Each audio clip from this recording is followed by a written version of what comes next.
Camera rolling. Hey guys, it's Mikey from Red Fire Red. I get a few questions every now and then about the gear that I run.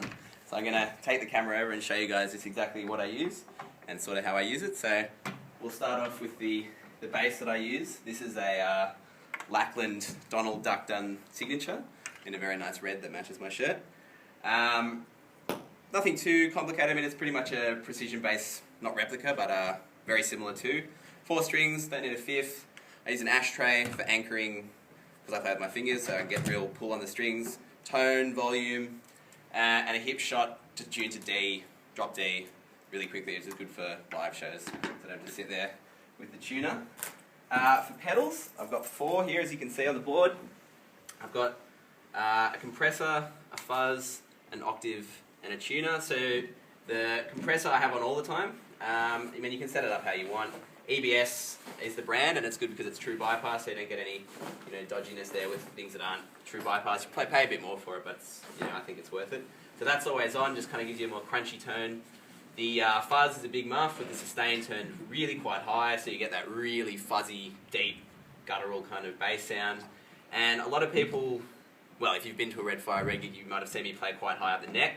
This is with the octave on, so it obviously drops the octave down, so it's as if you're playing down the neck, but you can actually play up high, you get a lot more purchase on the strings, and it pumps a massive amount of sound. So if you really want to drive like a kind of heavy chorus or something like that, it's pretty good. And then a tuner, so I stay in tune, which is good. And then the meat of the whole thing, I run an SWR 550X, which has a tube preamp and a solid state power amp. It's got a built-in compressor called the Oral Enhancer, so more or less what that does. So I choose not to use that too much, otherwise it just kind of muddies the sound a little bit. Standard EQ, for all you gearheads that like to play with octaves, it actually comes with a subwave and a foot switch, which I no longer have. I think I lost it. But so you can actually have an octave coming out the back of that, and it's got stuff like a limiter, so it's really hard for you to blow the tube preamp.